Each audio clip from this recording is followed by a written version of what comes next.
محاذ گرم ہو گیا ہے، روس کی ایٹمی مشقیں بھی جاری ہیں۔ روسی فوج نے بیلسٹک اور کروز میزائل داغے، ایک ہائپرسونک میزائل کا تجربہ بھی کیا گیا، جبکہ یوکرین جھڑپوں کے باعث نقل مکانی جاری ہے، پناہ گزین بسوں کے ذریعے روسی علاقوں میں پہنچنے لگے ہیں۔ یوکرین میں جنگی محاذ گرم ہو گیا ہے، روسی فوج نے بیلسٹک اور کروز میزائل داغے ہیں، ایک ہائپرسونک میزائل کا تجربہ بھی کامیاب ہو گیا ہے۔ اسی حوالے سے مزید جانتے ہیں نمائندہ ماسکو شاہد گھومن سے۔ شاہد گھومن، پہلے روس کی ایٹمی مشقوں کے حوالے سے آگاہ کیجیے گا کہ یہ مشقیں کہاں اور کب تک جاری رہیں گی؟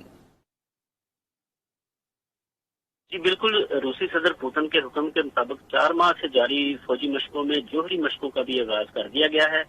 کرملن کے مطابق صدر پوتن نے جوہری مشقیں شروع کرنے کا حکم جاری کیا۔ ان مشقوں میں ہائپر سونک کے 3 تیل میزائلوں کا تجربہ کیا گیا، جنگی جہازوں اور آبدوزوں سے کروز میزائل داغے گئے، زرکون ہائپر سونک ہتھیاروں سے سمندر اور خشکی پر اہداف کو نشانہ بنایا گیا۔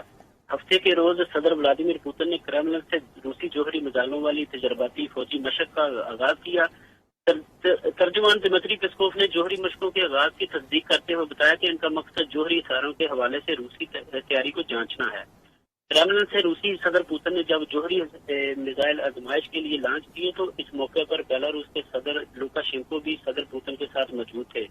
ترجمان کے مطابق روسی فوج نے بیلسٹک اور کروز میزائل داغے، جبکہ ایک ہائپر سونک میزائل کا کامیاب تجربہ بھی کیا گیا ہے۔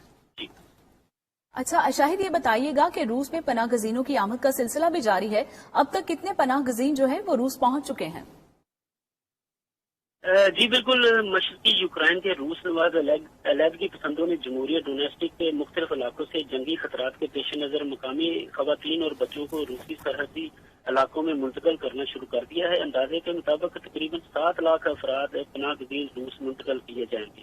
ڈونباس سے پناہ گزینوں کو راستوں کے علاقے کے علاوہ روس کے مزید 7 شہروں میں بھیجا جا رہا ہے۔ روس کی ہنگامی حالات کی وزارت کے نائب سربراہ کا کہنا ہے کہ روس کے 7 شہر پناہ گزینوں کو قبول کرنے کے لیے تیار ہیں۔ ان میں کرسنودار، کورسک، ورونش، بلگرد، اوریول، دریانسک اور ماسکو شامل ہیں۔ اس صورتحال کے پیش نظر راستوں میں ہنگامی حالت بھی نافذ کر دی گئی ہے۔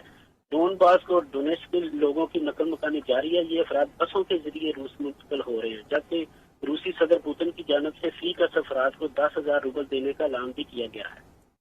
جی بہت شکریہ شاہد گھومن، آپ ہمیں ماسکو سے اپڈیٹ کر رہے تھے۔